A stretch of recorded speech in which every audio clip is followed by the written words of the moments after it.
Good morning, gents. Good morning, Nick. How are you? I'm pretty good. I'm pretty good, apart from those last-minute technical hiccups. I feel pretty good for a Tuesday. I wish it was a joke. I guess back in 2013, 2014, when I heard all these hipsters talking about fintech, I thought it was the next greatest tech business from Finland, and I thought that for about 3 weeks until I actually learned what it was. Must be the weather. Must be the weather. Yeah, that's a song, isn't it? Hey, must be the weather. Feels that way. Anyway. So, Nick, are you ready? Yeah. I'm Villa, ready. are you ready? Good to go. Okay, in that case, a clap and let's get on the show. Welcome to Fintech Daydreaming, the podcast that dives into the world of banking technologies and the ever-changing landscape of fintech companies. We bring you real-life examples from global and local thought leaders, as well as experts working within the financial industry, and seek out the best stories from the front lines of financial services innovation, where dreams of industry pioneers meet reality. Hosted by Paul Krogdahl and Ville Sontu. This is Fintech Daydreaming. We're back. Another episode of Fintech Daydreaming, your most special and fantastic podcast that you just cannot dare to miss. I know that you're tuning in. I know you're enjoying the ramblings from Villa, myself, and our esteemed guests on a fortnightly basis, and we would not want to let you down and disappoint you. So we are back. We are here. And as always, I am me, and I am joined by him. It's good to see you, him. How are you, Villa? Hello, you. Hello, me. I'm doing good. This time around, I'm actually here at my home studio, and I was using air quotes there for those of not watching the video. So yeah, good to be here for a change. Now that I've been traveling around the world.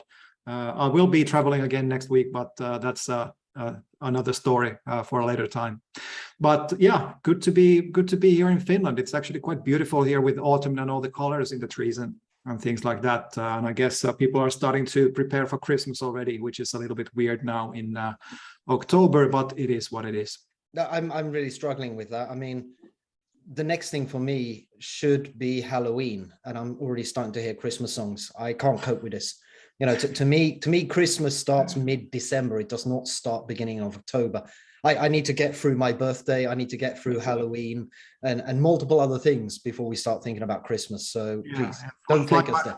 I'm back from London in Helsinki airport. They already had a kind of full Christmas store at the airport, which was a little bit odd. Yeah, no, thank you. And just to keep up with you, I'm traveling as well. So next week, I'm going to be at Sibos, which is the highlight of the year for me. A week in Sibos. Maybe I'll do something interesting from Sibos whilst I'm there next week. Let's see. If it's like it was for me for a couple of years ago, it's like a week with no sleep, basically. But it's a lot of fun. Yes, it is, and I'm taking an awful lot of responsibility with me from my day job. So we'll see how worn out I'll be by the end of it, right? But actually, by the time we publish this episode, it will be just coming up to the end of Sibos. So at the moment, I look refreshed. Let's see how I look for the next podcast episode. But I'm wondering, Villa, when I say to you banking as a service, I know we've spoken about this many times before. Tell me in just one sentence, what comes to mind? It is financial infrastructure being simplified for entities that want to do payments and banking, but don't necessarily want to be exposed to all the risks and licensing and compliance to the same extent, at least, as you would as a licensed institution. So effectively simplifying banking as a service to non-bank entities. I think that's the simplest way of explaining it. Now, as we've discussed before, there's a lot of nuance in it. You can have different levels of licensing schemes. It's very regional. Some are having a global approach. Some are having a regional approach. Some don't use licenses at all. As we've discussed in previous episodes, we tend to call those banking as a platform rather than banking as a service. But one thing is clear. There's a lot of different ways to talk about this topic, and that's why it seems to be an infinite source of good discussions, like I believe we will have today. Absolutely. And dear listeners, that was Villa demonstrating the world's longest sentence. Next time I ask for a sentence, Villa, a sentence. But anyway, on to our fantastic guest. I have the deep pleasure of introducing to everybody Nick. Nick is the CEO of Intergiro. We'll get the right pronunciation of it. It's a Swedish company. He is a Brit. He's living in Portugal. He seems to be ticking all the boxes of being a cool fintech entrepreneur type of guy. Young, short hair, suntan. I mean, just look at him. Nick, it's a pleasure to have you here with us. Maybe we should start with, thank you very much. Why are you in Portugal? Why are you CEO of a Swedish company? Give us the background. Sure, absolutely. Well, thank you for having me on the show. So I am English. I'm from London, and I worked in banking for 15 years-ish. And then I went a bit more entrepreneurial. I met some Swedes who had some money, and we were all pretty hyped about the internet and the kind of business models that were coming out of the internet. You know, crypto, platform, IoT, all these things, and we were trying to create products around them, and we couldn't really get there. You know, we couldn't take those to market because of the banks.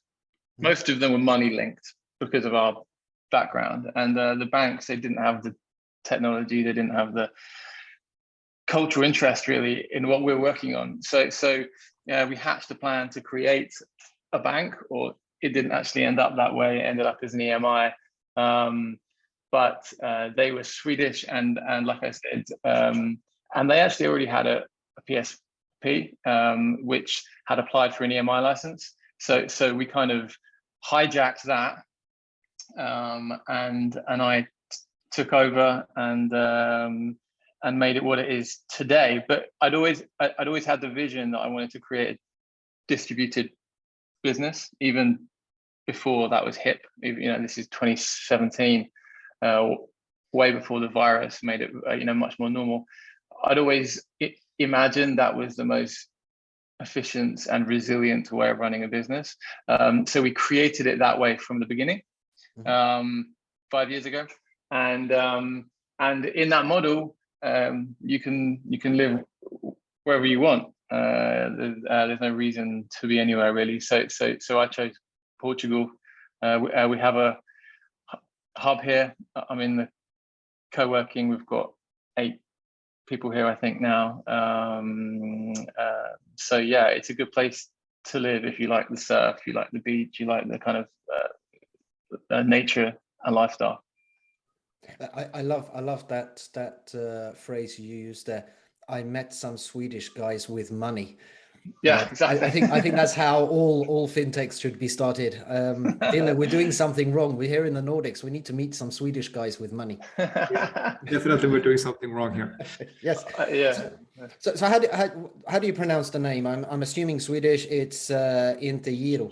Giro. Yeah, that's how the Swedes say it. The English, we say gyro. Yeah. Gyro. Okay, and Jeez.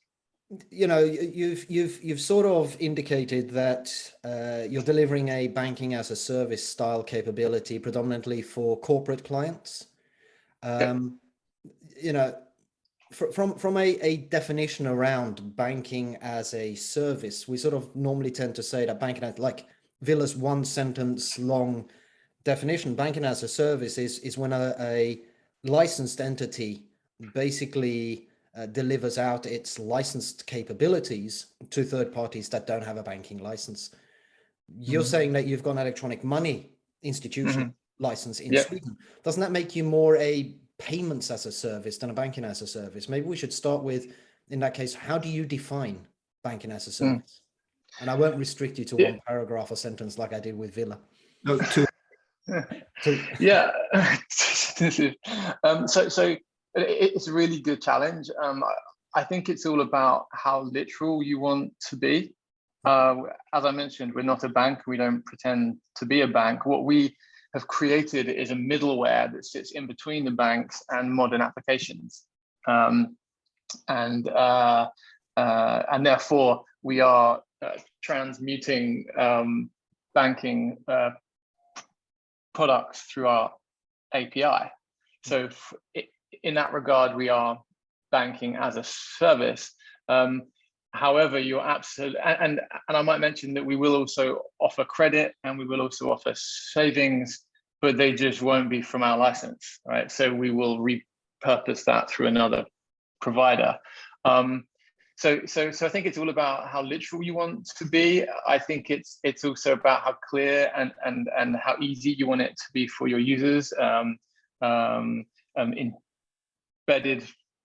finance is another phrase that gets used a lot with with it, and actually that looks a little bit like what we do. We enable the embedding of money in apps, and we allow builders to create products that have money in them without having to have a license.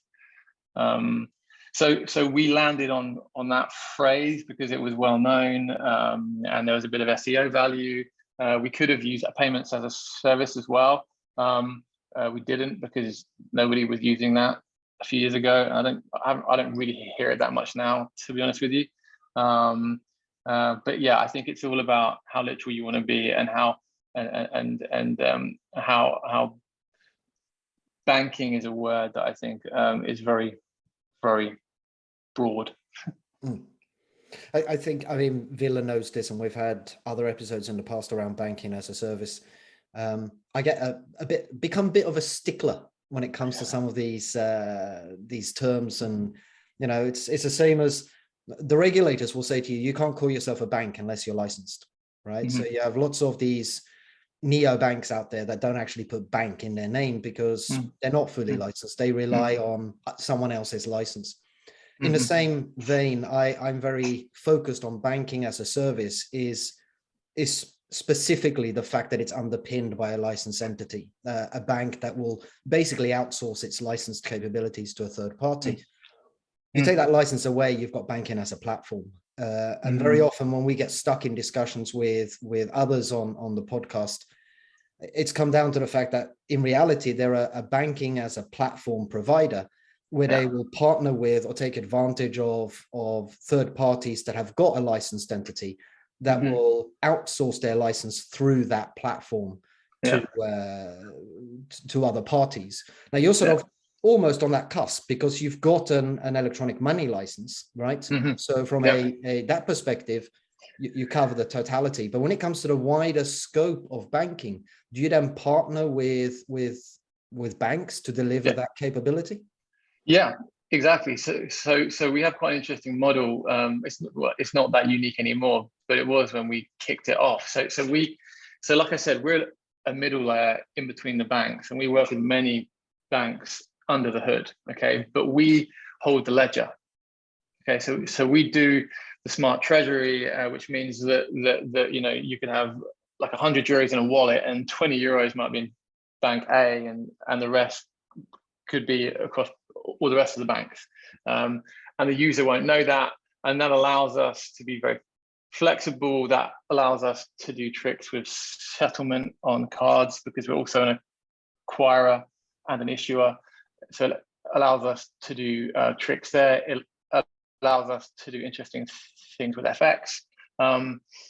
So yeah, we work and we kind of, as I mentioned earlier, we provide their services through us, but we're not relying on their regulation. That's one thing. We're relying on their infrastructure and their connection to the payment networks more than we're relying on their regulation, although that's not strictly true. I think the safeguarding of money, is required that's at a credit institution. So we're relying on them in that regard. But it's more relying on their connections to all the payment networks. But I do agree with you that, if you're using, when you're using these names, you do need to think about regulated or not. you see a lot of non-regulated entities calling their services banking as a service when really they're just providing a platform, Thought Machine and providers like that. So yeah, I do think that regulated or not is a key input to how you name it. So now I've got a follow-on question on that before I let Villa dive in here. You said something interesting there that sort of pricks up my ears again as well. And you said, we can do these tricks between the banks. And I think instantly about transparency and back to regulation, and even more importantly, back to accountability. So as you are implementing your capabilities and making them available to third parties, to a certain degree, taking advantage of the license lended to you or given to you by these other third-party licensed banks, who takes accountability when things go wrong? Who ends up with the regulators knocking on the door? Well, when I said tricks, I didn't mean anything untoward. I meant treasury tricks, right? Yeah. Which is where it's the idea that e-money is not money, right? It's fundamentally not money. It's freed from money. Okay, so you can use it in much more flexible ways, and there always is money that is in the banks. Okay, so the regulation is around what goes wrong is about where the real money is. Okay, and there's always a one-to-one relationship with all the e-money and real money. So I would argue that this model is lower risk than a traditional banking model, right? Because we don't have to have capital reserves like a bank, because we're not a casino or a gambler like a bank, right? We don't. All of our e-money is always one-to-one. There's no fractional reserve. There's no leverage. There's no there's no lending or risk happening there. And all the money is always in a bank, a credit institution that is completely insured and has ridiculous tier 1 ratios. So I argue this model is fundamentally lower risk, actually, because it spreads that risk across many institutions, not just one, and it's always 1-to-1 ratio. So there's no inherent liquidity risk. I could unpack that tremendously, but I know Villa is itching to say something here, so I'll give it over to you, Villa. Yeah, for sure. So funny you should mention this one-to-one backing, by the way, because I was talking about e-money institution licenses in a call a few weeks ago, and I was schooled on the fact that it's actually not one-to-one in the European Union. It's 1.05 to 1 anyway. But I took the point on that call, so I just wanted to pass it along to our listeners as well. So it's 1.05. But yeah, so again, I pretty much had the same question as Paul had about this settlement, quote unquote, tricks, but from a different angle. You are licensed as an e-money institution in Sweden. Now, this gives you passporting capabilities across the Eurozone for sure. But how about your banking relationships? Are they all in Europe? Are they all in Sweden? Or, I mean, how are you looking at the banking partners, and how do you see those? What is your strategic approach for having a network of partner banks, and what do you have today, and what do you want to achieve in the bank network in the future? So right now, our banks are all over Europe, all over the EEA. And we don't actually have any clearing access in Sweden right now, which is ironic. It's one of the hardest places to get that, even if you're a Swedish entity, which is nuts in my mind. How the model has been created, like I said, this middleware thing, whereas if you wanted to go into Asia or the US or South America, we just add a bank under the hood and then we can move there after we've had a chat with that regulator. So it wouldn't, it's a very flexible model where we could move anywhere as long as we have a local clearing access and a local institution which is regulated there. But right now, it's all over the EEA, all the banks we use. We do have plans to move out of the EEA, but right now we have our hands full. Lots of work happening. Okay, a follow-up question there. I think you made an interesting phrase, which was that you transmute banking services to your clients, and then you said that you are going beyond payments. So again, the payments part of it is pretty self-explanatory, and now you can provide these settlement capabilities across different banks in a faster way because you're using e-money, as you said. But beyond payments, I mean, what are the other banking services that you are, quote unquote, transmuting to your clients? Well, it's not, we're going to offer a credit card, that's one thing. But obviously, we're not going to provide that liquidity from the client money like a bank would. So we're using another provider to do that, which will provide the lending or will provide the balance sheet.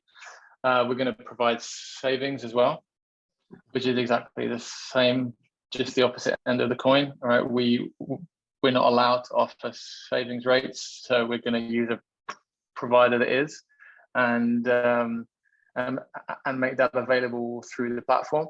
But that's it. So credit, savings, cards, FX, payments, that's everything. Is that aimed as well against corporate clients, or is that for retail?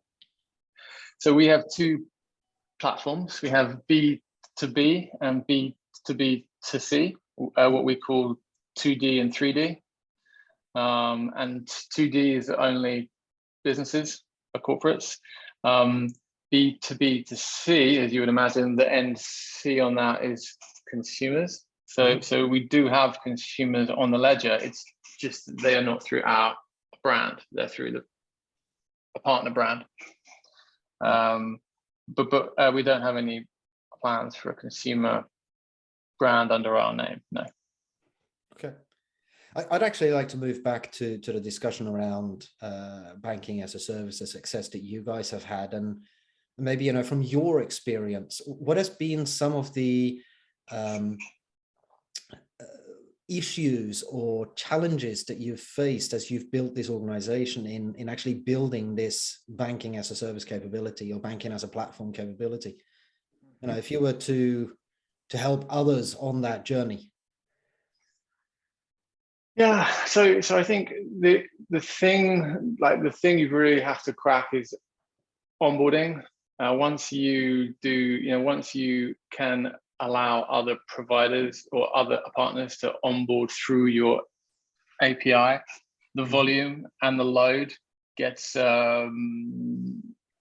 can get pretty crazy. So you have to get your automation nailed pretty soon.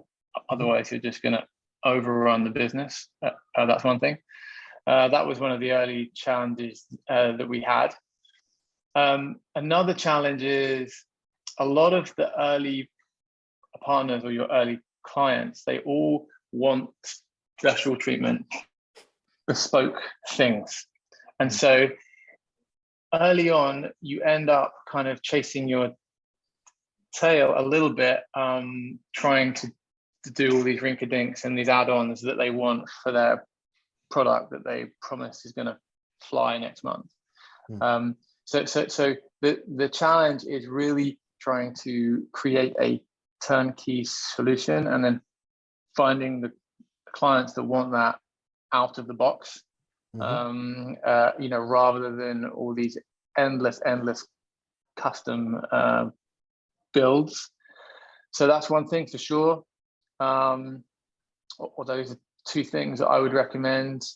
I guess that's about it. I mean, the organization thing is always a challenge. How do you resource the right areas of the organization, and how do you make sure, when you fix one problem, like you fix onboarding as an example, you just push the issue downstream. So then you have to fix transaction monitoring or CDD, and then when you fix that, you've got to fix other stuff, and so you end up just in this continuous iteration of one of velocity increase creates another problem, and then you fix that, and then it creates another problem. So you just have to have the mindset of just continuous improvement all the time, I think. We're talking about the sort of whole banking as a platform, banking as a service domain, which is in rapid growth at the moment. Do you think we're hitting saturation point, or do you think that there's still potential for fundamental growth? Oh no, I don't. No, I don't think we're anywhere near it. I predicted this in about 2017, 2018 when we started creating the business, but the demand didn't show up quite as quick as I was imagining, and it hasn't been until 2021 where things have really lifted off. So I think we're right at the beginning of the adoption curve, and I think there's some really, really exciting things. I think it's gonna fundamentally change products. I think we're gonna enable completely new product experiences, and I don't think anyone really realizes that yet. I think it's almost hidden under the radar. It's kind of crept up, almost hidden by crypto. Everyone's been talking about crypto, these last few years, but I think this banking as a service and this abstraction of money into products, I think this is going to have a massive impact. And I saw some Gartner headline that it's going to peak in 2 years or something. I think even that's a bit early. I think this decade will be they'll be changing the whole way through. I'd like to sorry, go Villa. Yeah, you bring up an interesting comparison there. It sounds like you've been working in crypto space, and you see crypto solving, or at least claiming to solve certain problems for corporates, for example. But now you're in a banking as a service proposition using an e-money license. Where do you think crypto is falling short compared to the approach that you have right now? Well, I'm not sure you can compare those two things. I think you're not comparing apples and apples. I think crypto is a technological change breakthrough, right? A blockchain computer is like the next iteration of the internet, right? So that is an enabler for whole new kind of interactions and transactions. Banking as a service is a late iteration of a very, very old business. But you can, I think I saw some numbers that at the end of this decade, embedded finance would be something crazy like $7 trillion worth of market opportunity. I haven't checked what the crypto valuation or market cap recently is. I think it was around 3 or something at its peak, so it's less than that now. So you can compare them in terms of maybe valuation and market opportunity, but I don't think those two things are comparable, really. Does that imply that they won't mix either? So you have to choose one or the other? No. The opposite. I think they are two independent things, and I think absolutely you will access.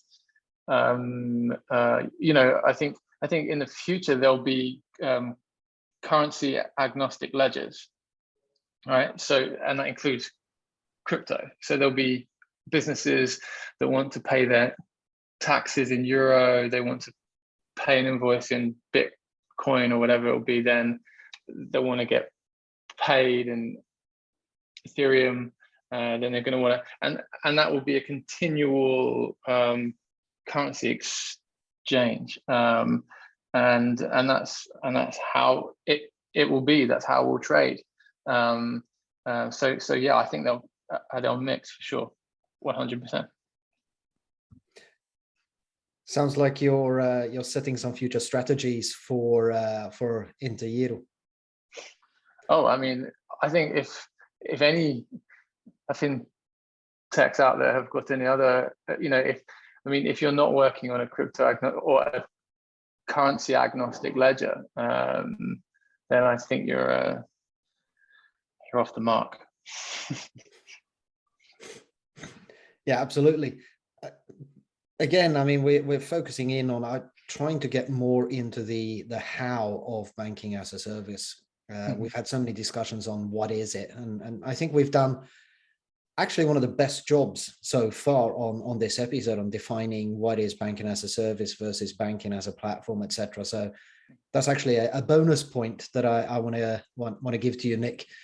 But when we look at the how to do it, one of the things that's always been an interesting almost dichotomy of banking as a service is, like you said, it's a growing industry or growing domain inside of the banking industry.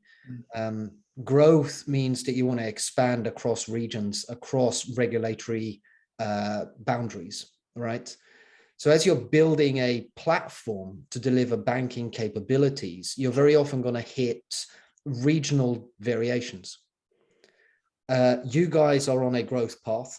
It's possible that you've already thought about this.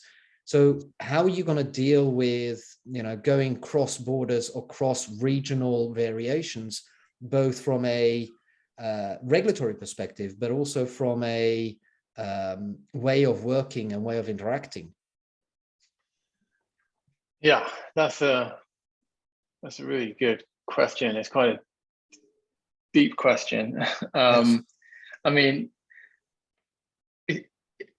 it's not easy, right? Because it's not, like we're a principal member of Visa MasterCard, and we have an EMI license, and those licenses are regional, right? Those regulators say you're allowed to access these markets, and Visa MasterCard say you're allowed to access these markets, even though you could use their network all over the world. It all kind of works the same. They charge you more when you move markets, right? So it's in their interests for you to have a North American license or a European license or an Asian license or something. Right. So there are these boundaries there that the regulator applies, and not only that, the actual rules are fundamentally different. If we were serving a marketplace in the US versus a marketplace in Europe, PSD2 has made some pretty big changes to how that should work, right? Like the marketplace is not allowed to be in the money flow anymore, whereas in the US it is, I think. So, it's not only the actual regulator boundaries, but the rules are completely different. So until there is some kind of harmony or harmonization of those rules, I think the only way to do it is just to have separate teams, right? You're going to have a US regulatory team and a US product. You're going to have a European one. You're going to have an Asian one. There's no other way to do that right now. What I would add is how we've created the business is right, is the right way to do that, because our middleware, as I mentioned earlier, would just get a bit wider when we add a US bank. We'd add a South American bank. We'd add a Japanese bank, whatever, and we could access those currencies and use their regulations. So in terms of organizational structure, I think our way probably makes that pretty easy. But the problem is those regulatory rules and the investment that you would have to make if you were going to try to replicate the business in those other areas. It sounded like you're almost saying that we're never going to see one single banking as a service provider taking world domination. We're going to see winners and losers in different regions. Well, I think you'll see. I mean, if you had, like, what would that look like? Okay, let's just think about that. I mean, there are banks out there that have licenses, like in all those areas, the huge banks, the HSBCs of this world. They could, in theory, create a BaaS platform in all those areas, and they could make that available, and they already have all the regulatory know-how. But I don't think they know how to make a BaaS platform. That's the thing. And let's be honest, the cost model of the banks doesn't lend itself to a BaaS model, because we're going to eventually, where this market will head, it will be a race to the floor. It will be efficiency. You'll have to make money on small guy, and there's no way they can do that. So no, I don't think you're going to see a worldwide BaaS offering any time soon. Okay. Any questions from you, Ville? This links a little bit to the crypto questions that I had before, because in my mind, many times these crypto propositions tend to try to offer that global approach, basically saying that you don't need to be regulated, you don't need compliance or licenses in specific jurisdictions, because you're using a global ledger like the crypto is doing. Do you see crypto as part of the answer for this global reach, or do you see that the old and tried, tested way of getting licensed or partnering in different regions is the way forward? So crypto allows you to trade in, it's like the currency of the internet. So wherever there's the internet, you can trade on crypto. I think that's absolutely true. The question is, can you run a product with only crypto? I guess that could be more and more, that's more and more available now. But most consumers in most markets want to have access to their local currencies, right? I think how I see, as I mentioned earlier, I don't see crypto replacing anything really. I see crypto as augmenting and making international trade easier and making trading online easier. But people will still need to pay the taxes. They're going to still need to pay they're still going to have to have access to Euro, USD, and whatever.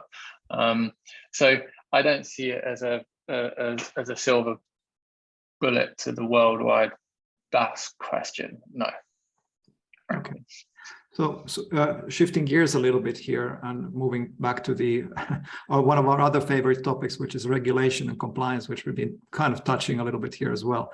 And one of the discussions that I keep on hearing in many different circles these days is that e-money licenses specifically are being sunsetted in the European Union in favor of moving into these lightweight banking licenses or digital banking licenses, something that isn't there yet, but might be happening in the near future. Now, as an e-money license holder, have you seen this, or have you heard about these discussions? And furthermore, are you looking into getting a full banking license perhaps at some point in the future?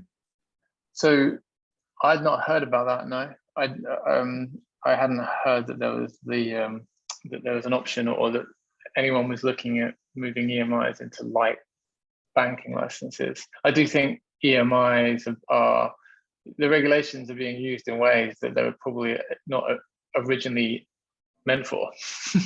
I think that's true. So it would be logical, and I can see why regulators would want to maybe shift it over to some other structure. So that's interesting. I don't, we have looked at banking licenses. We've looked at the options. We've looked at ones off the shelf. We've looked at various places in Europe where we could access them, and these kind of more modern licenses where you don't have to have you can sort of pick what you want in the license rather than having to have everything. We have looked at those, and that's interesting. But the amount of capital required is still pretty crazy, and we just see huge opportunities in what we already have. Like I've mentioned, we can provide a lot of these services through our platform, and make a pretty good margin, and make a nice offering, and really solve client problems. We're really focused on the problem. We created the business to help unlock the value of the internet, and as I mentioned, we were having these issues back 5 years ago, and we're really excited about what people will create once they have access to coding against money. This is a new thing. You've always, code has always had access to kind of talk about money, make records about money, but it's never actually, engineers have never had access to the actual money flow, and now they do. And I think the opportunities are huge. We're already seeing on our platform, we've enabled 2 or 3 business models that could not exist without us, which makes me really proud. And right now, none of that is hindered because we don't have a bank license. So I think, to answer your question, we don't really worry too much about the licensing, as long as we're licensed to do what we want to do, which right now we absolutely are. I don't think we need to make any large investments in that space. As always, we get into the deep discussions and want to go further, but we start running out of time. You mentioned some interesting business models. I'd like to explore that further, but time is running away from us. I'm wondering, Nick, before we close off this episode, is there anything you feel that we've missed, or something that you really would have wanted to share with us and the listeners? I think, we've touched on it, so it's not complete. I have not left it off, but I do think we're in a moment of great change right now. I think it's one of those moments that we'll look back on and we'll go, oh wow, that happened quickly, almost under our noses. Technology seems, if you look at the history of technology, at least since the internet, or the last few decades, it abstracts upwards. You can see it. Facebook abstracted the social network, Google abstracted internet links, Intel with the chip.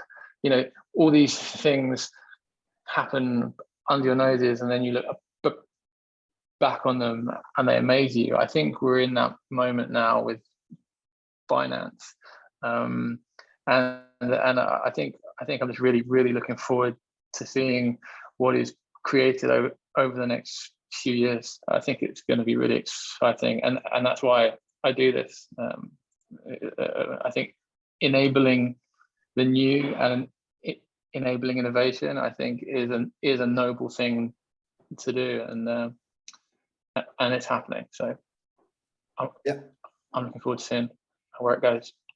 I agree with you 100%. I think we're in an industry at the moment which is getting so heavily disrupted. It's nowhere else as exciting to be. I'll agree with that. Absolutely. But like I said, we are running out of time, unfortunately. Another discussion we would have liked to have continued for for at least another hour. It's been a fantastic talking to you, Nick, and I'm keen to see where your opportunities and business grows to. I just realized we almost forgot the usual, let's have a joke. Anyone got a joke to share? I could go for one. You can go for one. Go on then.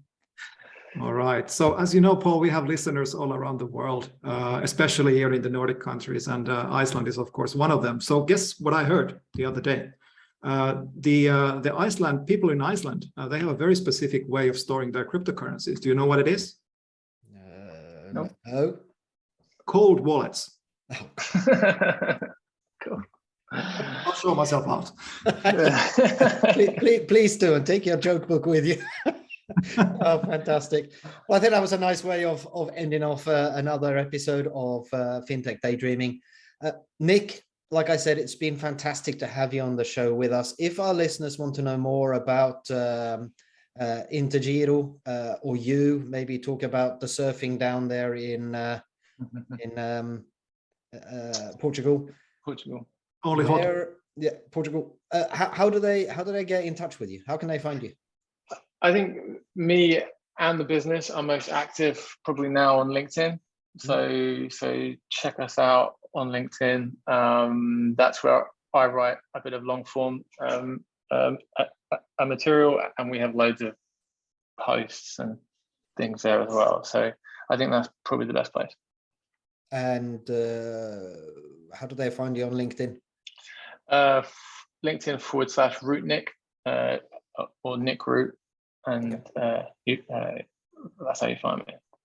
Fantastic. Okay. Thank you very much, Nick, for joining us. For everybody else out there that has been following us through this episode, and I hope through all of our other episodes. If not, if this is your first time with us, then check out our past discussions with some fantastic guests, all of them just as colorful and enjoyable to talk to as Nick has been with us here today. As always, please do hit that like button, hit the subscribe button, and more importantly, leave us some comments. Let us know what you think about the show, what we've been talking about. Share some questions with us. You know, most platform algorithms see a comment worth more than 5 likes. We like that because it helps us grow and helps other people find us. So hit those buttons, smash the subscribe. Villa and I will be back in 2 weeks' time. Until then, this has been Fintech Daydreaming. This is Fintech Daydreaming.